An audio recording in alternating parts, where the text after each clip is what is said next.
নমস্কার, আমি জ্যোতিষতন্ত্র পি কুমার বলছি মন্ত্রের যন্ত্র থেকে। আমি গত অডিওতে বলেছিলাম বাড়ির প্রধান দরজায় কোনো অবরোধ রাখবেন না। আজ আমি সেই ফেংশুই নিয়েই আলোচনা করছি এবং আস্তে আস্তে আলোচনা করছি। পরবর্তীকালে এই ফেংশুইয়ের কিন্তু বিশদভাবে আমি চলে আসব। আপনারা যদি নিয়মিত এগুলো ফলো করেন তাহলে আপনারা বুঝতে পারবেন, মাঝখান থেকে কিন্তু এই ফেংশুই সম্বন্ধে বুঝতে পারবেন না। আর এই ফেংশুই যে অডিওটা এবং ভিডিও, নানান ভিডিও আমি দেই, তার জন্য একটা সাবস্ক্রাইব করবেন, তাহলে আমার প্রত্যেকটা ভিডিও আপনার কাছে পৌঁছবে। দ্বিতীয়ত এটা লাইক করবেন এবং শেয়ার করবেন। এই কারণেই করবেন, যারা জানেন না তারা যেন এই প্রোগ্রামটা দেখে জানতে পারেন। শিক্ষামূলক প্রত্যেকটাই কিন্তু অডিও বা ভিডিও।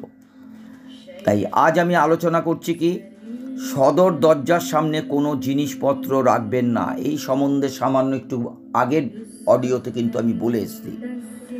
তাই এই সদর দরজার সামনে যদি কোনো জিনিস রাখেন তাহলে আপনার কি কি অপকার হতে পারে, উপকারের কোনো প্রশ্নই ওঠে না।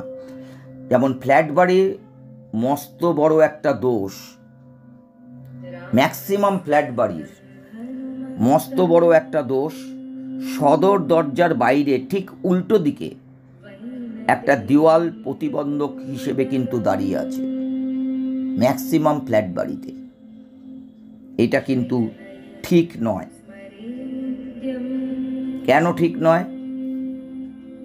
বাড়ির প্রধান দরজার বাইরে ঠিক দরজাটির বিপরীত মুখে এবং একদম মাঝখানে বাড়ির প্রধান দরজার মুখে এটা একটা বিশ্রী রকমের কিন্তু একটা বাধা। এই ধরনের দোষ থাকলে বাড়ির লোকদের উপর কুফল ভীষণভাবে প্রতিক্রিয়া করে, সৃষ্টি করে। কি কুফল? কুফল হচ্ছে তাদের শারীরিক অবস্থা। আর কি কুফল?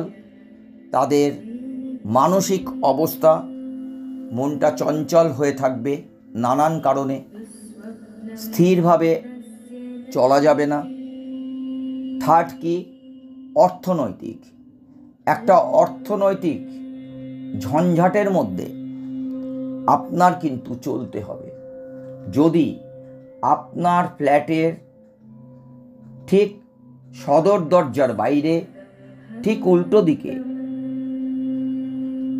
দেওয়াল প্রতিবন্ধক হিসাবে দাঁড়িয়ে থাকে, শুধু তাই নয়, শারীরিক, মানসিক, অর্থনৈতিকও শুধু নয়, এই দেওয়াল আপনাকে জীবনে আপনার টার্গেটকে কখনোই ফলবতী হতে দেবে না। তাই যখন